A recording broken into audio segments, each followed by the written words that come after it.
Shalom, shalom à tous et à toutes. J'aimerais bénir le nom du Seigneur pour la vie de tous les hommes de Dieu de partout dans le monde. Et j'aimerais aussi bénir la vie de Dieu pour la vie de mes pères spirituels, le prophète Esaïe Honoré et le prophète Gogwa. J'aimerais aussi bénir le nom du Seigneur pour la vie de mon jumeau dans le ministère, le prophète Kwasi Mak, et de mon frère, l'apôtre Sonzaï. Ce matin, je suis venu parler d'un message authentique, d'une pensée de la part de Dieu. La Bible déclare que rien n'arrive sans que le Seigneur ne révèle ceci à ses serviteurs, les prophètes. Et aujourd'hui, cette épidémie qui ravage le monde entier, cette pandémie qui est en train de sévir de partout dans le monde, d'autres disent, est-ce la fin du monde? D'autres disent, mais pourquoi ceci nous est arrivé? Quelle est la solution? Quel crime, quel acte avons-nous commis? Mais aujourd'hui, je suis venu vous révéler la révélation prophétique, la révélation de Dieu par rapport à cette pandémie. Bien-aimé, on appelle ceci coronavirus, mais sur le plan prophétique, c'est une plaie. Quand nous allons prendre la Bible dans le livre de Apocalypse, le chapitre 6, du verset 1 jusqu'au verset 8, rapidement, je vais lire. La Bible déclare que je regardais quand l'agneau ouvrit un des 7 sceaux et j'entendis l'un des 4 êtres vivants qui disait d'une voix de tonnerre, viens. Et je regardais et voici parut un cheval blanc. Celui qui le montait avait un arc, une couronne lui fut donnée. Et il partit en vainqueur pour vaincre. Quand il ouvrit le second sceau, j'entendis le second être qui disait, viens. Et il sortit un autre cheval roux. Celui qui le montait reçut le pouvoir d'enlever la paix de la terre, afin que les hommes s'égorgent les uns les autres. Et une grande épée lui fut donnée. Quand il ouvrit le troisième sceau, j'entendis le troisième être vivant qui disait, viens. Je regardais, voici il parut un cheval noir. Celui qui le montait tenait une balance dans sa main. Et j'entendis au milieu des 4 êtres vivants une voix qui disait, une mesure de blé pour un denier et 3 mesures d'orge pour un denier. Mais ne fais point de mal à l'huile et au vin. Quand il ouvrit le 4e sceau, j'entendis la voix du 4e être vivant qui disait, viens. Je regardais et voici parut un cheval d'une couleur verdâtre. Celui qui le montait se nommait la mort. Et le séjour des morts l'accompagnait. Le pouvoir leur fut donné sur le cas de la terre pour faire périr les hommes par l'épée, par la famine, par la mortalité et par les bêtes sauvages de la terre. Bien-aimés, nous venons de lire tout à l'heure une pensée prophétique et révélatrice. La Bible déclare que devant le trône de Dieu se trouvent 4 êtres vivants. Et les 4 êtres vivants vont s'identifier aux chevaux. Regardez ce qui se passe. Dieu va appeler son prophète Jean pour lui révéler le mystère des 4 chevaux, le mystère des 4 êtres vivants.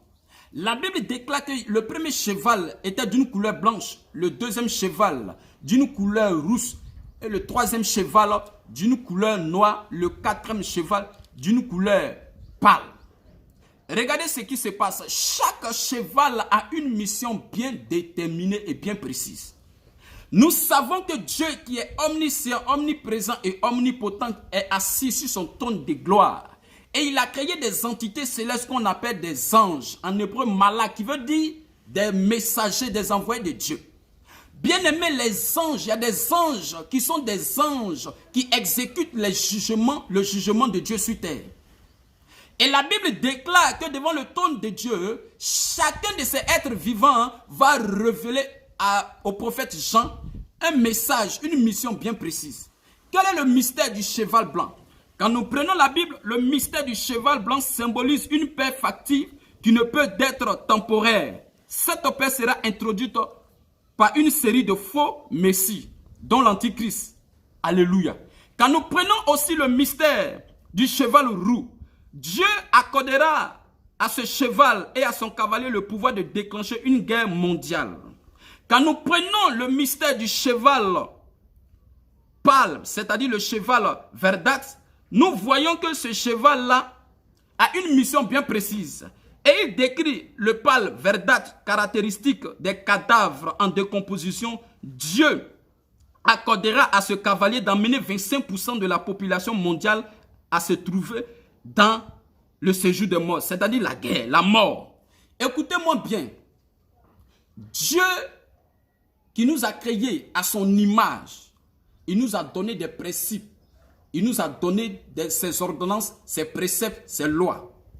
Et en tant qu'un être humain que tu es, que je suis, il y a certaines choses qu'on ne doit pas affranchir. Quand nous lisons la Bible, Dieu a tracé certaines limites que l'homme ne doit pas affranchir.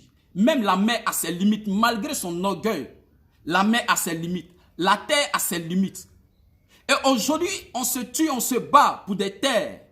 Mais si nous, êtres humains, nous savons que la terre aussi a des limites, sachant que aussi dans notre vie, il y a des limites que nous ne devons pas affranchir. Dieu avait son peuple en Égypte au temps de Pharaon. Et la Bible déclare dans le livre d'Exode, chapitre 7, le chapitre 8 au chapitre 9, Dieu va envoyer 10 plaies. Et regardez, ce que vous appelez coronavirus, c'est une plaie. C'est une colère de Dieu qui s'abat sur l'humanité. Dieu est en train d'emmener le monde au jugement. D'autres disent que c'est la fin du monde. Non, la fin du monde, ce n'est pas maintenant. C'est le jugement de Dieu face aux nations. La Bible dit, Dieu va dire à Moïse, pendant que tu vas te présenter, lorsque tu vas te présenter devant Pharaon, et s'il ne t'écoute pas, jette ta verge qui est dans ta main, et cette verge deviendra du serpent. Écoutez-moi bien, les magiciens de Pharaon, Pharaon ne pensait pas qu'il y avait un Dieu. Pour lui, il était le seul Dieu. Il ne connaissait pas l'Éternel. Pendant que Moïse va jeter la verge à terre, la Bible dit que sa verge est devenue du serpent. Pharaon n'était pas étonné parce qu'il se disait que ses magiciens feraient autant aussi. Il appela ses magiciens. Les magiciens de Pharaon aussi ont jeté les verges, cela est devenu du serpent. Et la Bible dit, la verge de Pharaon, de Moïse va avaler la verge des magiciens. Alléluia. La deuxième plaie, Dieu va ordonner à Moïse de frapper les eaux et les eaux vont devenir du sang. La Bible dit que les magiciens de Pharaon aussi ont fait de même. La troisième plaie qui était les grenouilles, la Bible déclare et que les magiciens de Pharaon aussi ont fait de même. Mais la quatrième plaie, qui était les poux, la Bible dit que quand les magiciens de Pharaon sont arrivés, ils disent à Pharaon, ceci est le doigt de Dieu. Pour dire quoi? Pour dire, tu peux faire certaines choses dans la vie. Tu peux créer certaines choses. Mais il y a des choses que tu ne peux pas créer, bien aimé. Parce que nous sommes limités. La main de Dieu n'est pas limitée. Dieu est le détenteur du souffle de vie de chaque être vivant que nous sommes. Mais quand aujourd'hui, l'humanité tout entière est en train de vivre la dépravation, la débauche, la bestialité, l'homosexualité dans le monde entier, pendant que nous sommes en train de vivre ces choses, on se dit que Dieu ne nous voit pas. On se dit que Dieu n'agit pas. Donc on réagit toujours, on continue de faire ces mêmes erreurs, ces mêmes bêtises. Bien aimé, si Dieu n'agit pas, c'est parce que Dieu use de patience, disant que peut-être il va se ressaisir. La Bible dit que Dieu a tant aimé le monde qu'il a envoyé Jésus, afin que quiconque croit en lui ne périsse point, mais qui ait la vie éternelle. Mais aujourd'hui, l'humanité tout entière a oublié le sacrifice que Christ est venu faire à la croix. Et chacun se livre à ce qu'il veut. Chacun fait ce qui lui semble bon. Et nous avons oublié notre Créateur. Bien-aimé, tant que tu vas mettre dans ton esprit que Dieu n'existe pas et que tu peux te comparer à Dieu, Dieu va toujours s'opposer à ta volonté et Dieu va toujours manifester sa divinité. La Bible déclare, autant que les cieux sont élevés, autant aussi mes voix sont au-dessus de vos voix. Et mes pensées ne sont pas vos pensées. Ce qui est en train de se passer aujourd'hui, les gens disent que non. Les gens ont créé des virus et ce virus-là s'est échappé, ils n'ont pas su maîtriser ce virus-là. Laissez-moi vous dire, pour que Dieu réagisse dans la vie de quelqu'un, il ne descend pas. Il passe par l'homme pour accomplir sa volonté sur la terre. Comme il est passé aussi par Moïse pour aller libérer son peuple en Égypte. C'est ainsi que Dieu, qui est le Créateur, qui détient la vie, le cœur de chaque être humain, il incline là où il veut, comme il veut, quand il veut. Nous avons oublié toutes ces choses. Et nous sommes en train de chercher la solution de partout dans le monde. Mais en réalité, la solution se trouve dans la repentance sincère. Lorsque nous allons prendre conscience pour dire que nous avons péché, Seigneur, pardonne-nous, nous revenons véritablement en toi, nous allons continuer d'entendre de mauvaises nouvelles chaque jour. Regardez les gens qui meurent chaque jour. Est-ce la volonté de Dieu? Est-ce que Dieu veut voir l'homme mourir ainsi? Non. Mais quand tu vis et que tu penses que Dieu n'existe pas, tu vas vivre aussi les conséquences de tes actes que tu as posés sur la terre. Bien-aimé, Dieu existe. Et le désir de Dieu n'est pas que toi, le pécheur, tu meurs dans ton iniquité, mais que tu te répandes afin que tu sois sauvé. Alléluia. Je suis venu vous dire et que Dieu a relâché un de ses chevaux. Et c'est ce cheval-là qui est en train de s'aimer la plaie dans le monde entier. Ce cheval-là a été relâché par Dieu pour exécuter l'ordre de Dieu. Bien-aimé, 2020, d'autant disent, bonne, heureuse et année 2020. D'autres disent année de paix, de joie, de prospérité. Mais en réalité, 2020 est une année de jugement. Dieu est rentré en jugement face aux nations. Parce que, bien-aimé, bientôt nous allons rentrer dans le temps messianique. Or, le temps messianique, avant que le temps messianique arrive, c'est normal que Dieu descende pour nettoyer la terre. C'est normal que Dieu châtie. C'est normal que Dieu corrige. Parce que quand tu aimes ton enfant, tu le corriges. Quelle que soit la correction, tu l'emmènes à obéir au Père que tu es. C'est ainsi que Dieu est en train de nous emmener à l'obéissance. Nous avons vu le cas de Noé. La Bible déclare que le monde vivait ce qu'il voulait. Et Noé, Dieu va passer par Noé pour avertir l'humanité. Comme aujourd'hui, il y a des hommes de Dieu, il y a des églises de partout dans le monde entier qui prêchent la parole de Dieu, qui prêchent l'évangile du Christ ressuscité. Mais d'autant disent que c'est des conneries vous rencontrez. Vous n'avez rien à faire, vous avez faim, vous êtes des mendiants. C'est ainsi qu'au temps de Noé, la Bible dit que Noé, le 8e, il prêchait la parole de Dieu, mais les gens ne prêtaient pas attention aux dits de Noé. Pour eux, c'était un soulard, c'est quelqu'un qui n'avait rien à faire.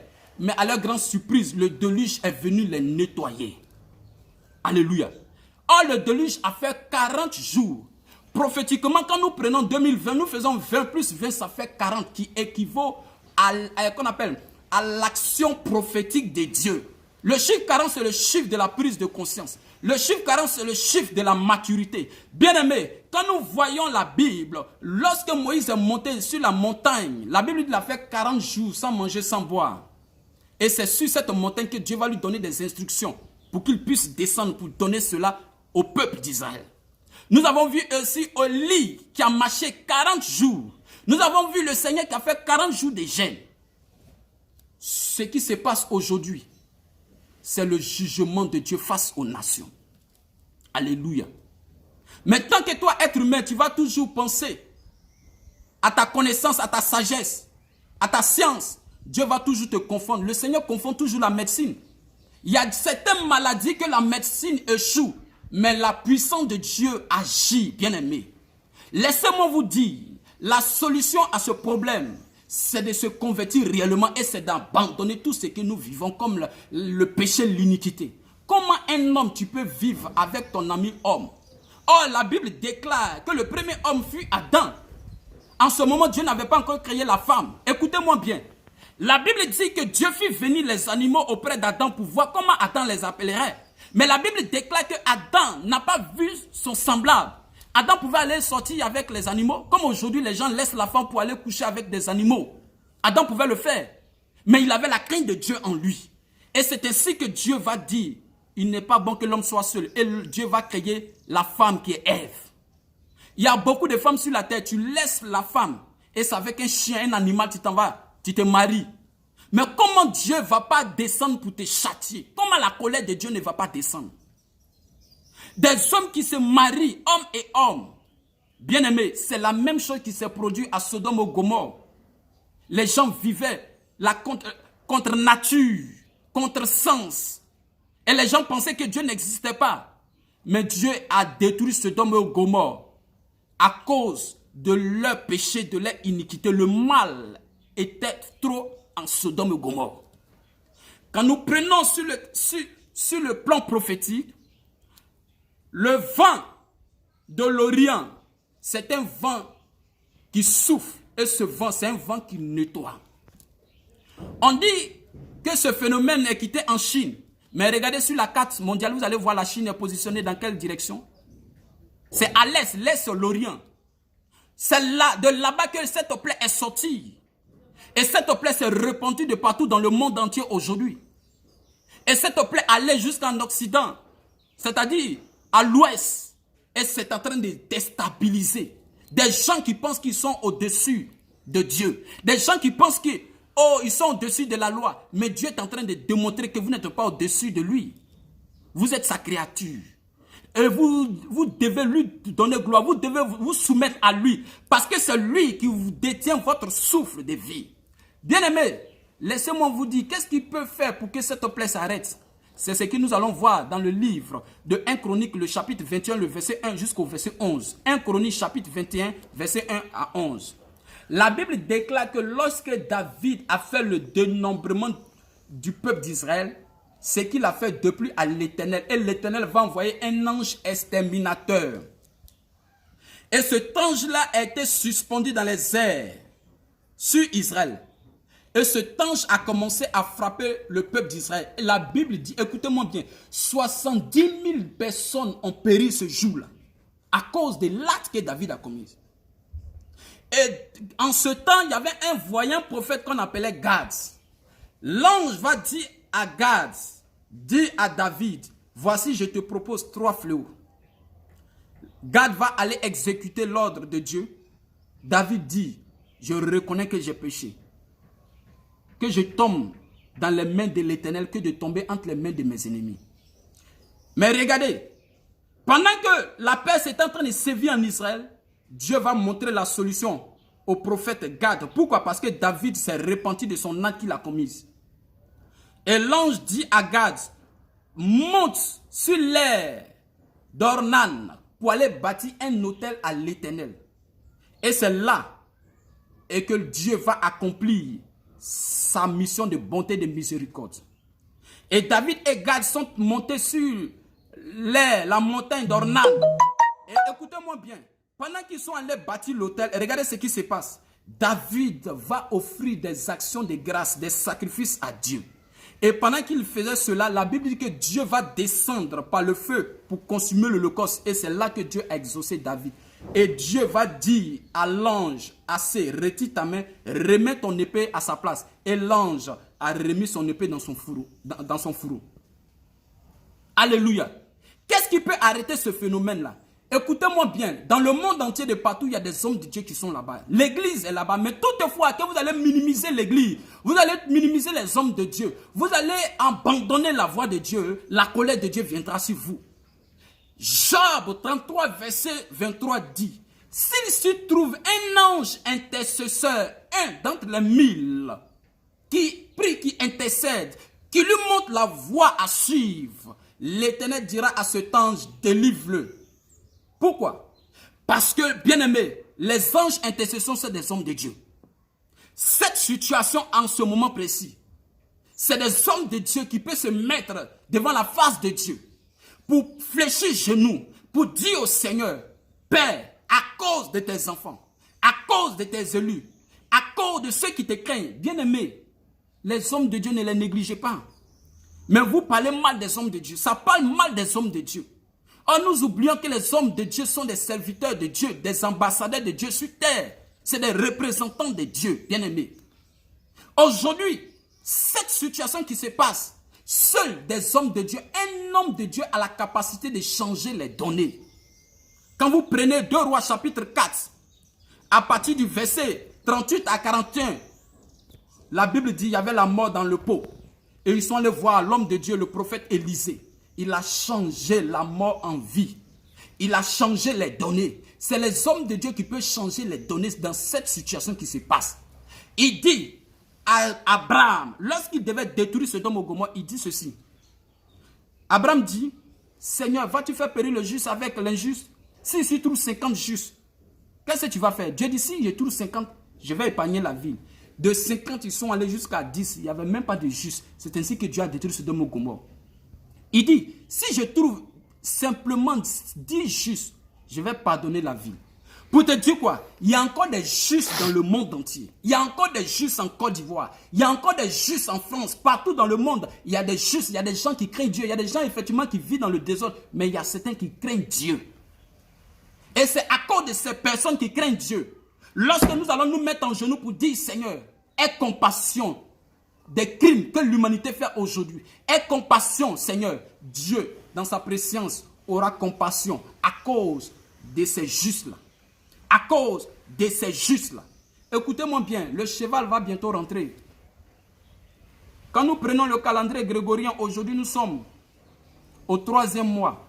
Bientôt nous allons rentrer dans le 4e mois qui est le mois d'avril. Mais prophétiquement nous sommes au 12e mois. Bientôt nous allons rentrer dans le 1er mois de l'année selon le calendrier hébraïque. Or la plaie a commencé dans le mois de décembre. Prophétiquement le chiffre 9 c'est le chiffre de l'accouchement. Une femme avant d'accoucher elle vit les douleurs de l'enfantement. Et quand elle accouche, elle perd le sang et l'eau vient. Bien-aimés, nous sommes rentrés dans le mois du jugement de Dieu. Lorsque nous allons rentrer dans le mois d'avril, la solution, je vous le dis, c'est les hommes de Dieu qui vont se mettre devant la face de Dieu pour prier. C'est le peuple de Dieu qui va se mettre en train de chercher Dieu, en train de se repentir pour dire à Dieu, Seigneur, aie compassion de ce qui se passe, pardonne-nous. Et c'est là que le Seigneur va ordonner au cheval de rentrer. Ne pensez pas que cette situation va s'éterniser. Non, ça ne va pas s'éterniser. Alléluia. Ça ne va pas s'éterniser. À partir du mois d'avril, Dieu va ordonner à cette plaie de se retirer. Mais la solution, pour terminer, pour vous dire, à vous qui êtes de partout dans le monde entier, la solution se trouve dans 2 Chroniques, le chapitre 7, du verset 12 jusqu'au verset 19. Bien-aimés, Dieu nous aime et Dieu désire que toi et moi, nous soyons sauvés. Alléluia. Il dit, j'ai frappé, j'ai blessé, mais je vais guérir selon Osée. Dieu va guérir cette plaie. Alléluia. Toi qui es infecté, qui se trouve en ce moment dans le désespoir, on t'a déclaré que tu ne peux pas vivre, tu es infecté par coronavirus. Pendant que tu regardes cette vidéo, mets-toi en genoux, commence à demander pardon à Dieu. Et lorsque tu finis de demander pardon à Dieu, dis au sang de Jésus de te purifier. Et tu mets ta main sur ton cœur et tu invoques la grâce de Dieu. Là où tu es, la main de Dieu va descendre et cette plaie va se retirer de toi. Donnez vos vies à Jésus. Jésus revient. Bientôt nous allons rentrer dans le temps messianique, le dernier réveil mondial. Nous allons rentrer dedans. Mais c'est normal que Dieu châtie. C'est des choses qui ne doivent pas étonner quelqu'un. 2020, c'est une année de jugement de Dieu face aux nations. Parmi les enfants de Dieu, il se trouve des chouchous de Dieu. Après cela, Dieu va commencer à relever son nom. Et écrivez ce qu'il est en train de vous dire. Après cette plaie, il y aura beaucoup de conversions dans le monde. Les gens vont donner véritablement leur vie au Seigneur. Parce qu'ils savent que ce qui est en train de se produire là, ce n'est pas quelque chose de normal. Bien-aimés, que la grâce de Dieu surabonde sur vos vies. Et que de partout dans le monde entier, qu'on se met depuis les 4 coins de la terre, on se dirige depuis l'est, depuis l'ouest, depuis le nord, depuis le sud, depuis le centre. Et d'un commun accord, on lève les mains vers le ciel, on demande pardon au Créateur. Dieu va nous pardonner et Dieu va faire rentrer ce cheval dans sa zone. Bien-aimé, c'est le cheval là qui a été relâché par Dieu, c'est lui qui est en train de sévir dans le monde entier. C'est lui qui est en train de frapper parce qu'il a reçu l'ordre d'exécuter la mission. Et la Bible dit, la mortalité fut avec lui. Le séjour de mort était derrière lui. Que Dieu vous bénisse et que sa grâce surabonde sur vos vies. Au nom de Jésus-Christ. Amen.